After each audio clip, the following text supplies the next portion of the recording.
Kamanda, umetuambia Dar es Salaam iko salama, lakini tukiangalia kuna hii taharuki mpaka sasa, watu wakisikia kauli ya jeshi la polisi rasmi ya kuhusiana sasa kutoka kwako kama kamanda wa kada maalum kuhusiana na balozi alikuwa balozi mpaka sasa, labda upelelezi unafikia wapi?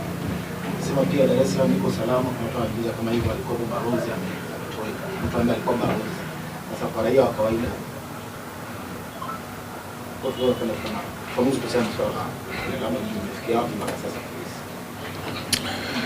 kwanza, naamini wewe ni mwanahabari mzuri na naamini umekuwa ukifuatilia taarifa mbalimbali.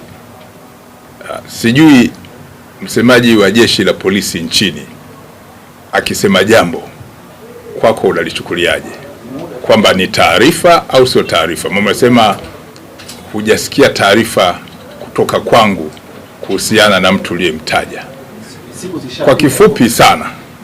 Kwa kifupi sana, taarifa iliyotolewa ilikuwa na maelezo mazuri yenye mwendelezo wa hicho nachokisema, na maana nakumbuka taarifa ile ilimalizia kwa kusema taarifa ile inafanywa kazi, inafuatiliwa kwa karibu, na kwa sababu hiyo ninaamini zitaendelea kutolewa taarifa.